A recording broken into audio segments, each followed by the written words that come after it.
পৌর নির্বাচনের তফসিল ঘোষণার সাথে সাথেই নানা কৌশলে প্রচারণায় নেমেছেন সাভার পৌরসভার সম্ভাব্য প্রার্থীরা। বিএনপি নেতাকর্মীদের কেউ কেউ কারাগারে, আর অনেকে আছেন গ্রেপ্তার আতঙ্কে। এই সুযোগ কাজে লাগাতে চায় ক্ষমতাসীনরা। মেয়র পদ নিয়ে আওয়ামী লীগের স্থানীয় নেতাদের মধ্যে চলছে গ্রুপিং, লবিং। সাভার পৌরসভার এই চিত্র তুলে ধরছেন জাহিদুর রহমান। নির্বাচন সামনে রেখে প্রচারণায় এগিয়ে থাকতে চান সবাই। রাজধানীর উপকণ্ঠে 2.25 লাখ ভোটারের সাভার পৌরসভায় বিগত দুটি নির্বাচনেই নিজেদের কর্তৃত্ব বজায় রেখেছিল বিএনপি। দুইবারের মেয়র সাভার পৌর বিএনপি সভাপতি আলহাজ রেফাতুল্লাহ। রানা প্লাজা ধসের মামলার পর বরখাস্ত হন তিনি।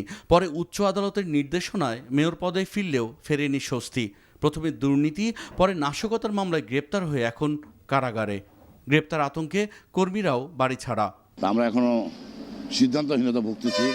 আমরা কি করব বা কাকে নির্বাচন করব।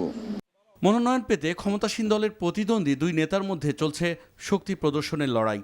দুই গ্রুপেই চলছে মনোনয়ন এনে দেবার লবিং আর গ্রুপিং।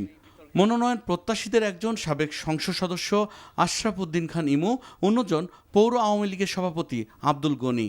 মনোনয়ন পাবার ব্যাপারে আত্মপ্রত্যয়ী দুজনেই।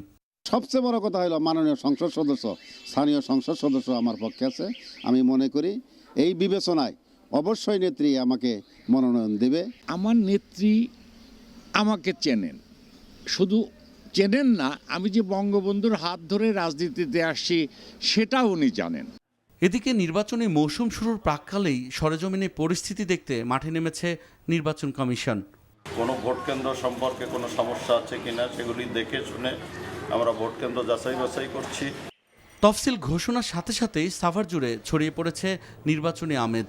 শেষ পর্যন্ত আওয়ামী লীগের মনোনয়ন দৌড়ে কে জিতেন তা দেখতে সময়ের অপেক্ষা মাত্র। Zahidur Rahman, NTV news, Savar, Dhaka.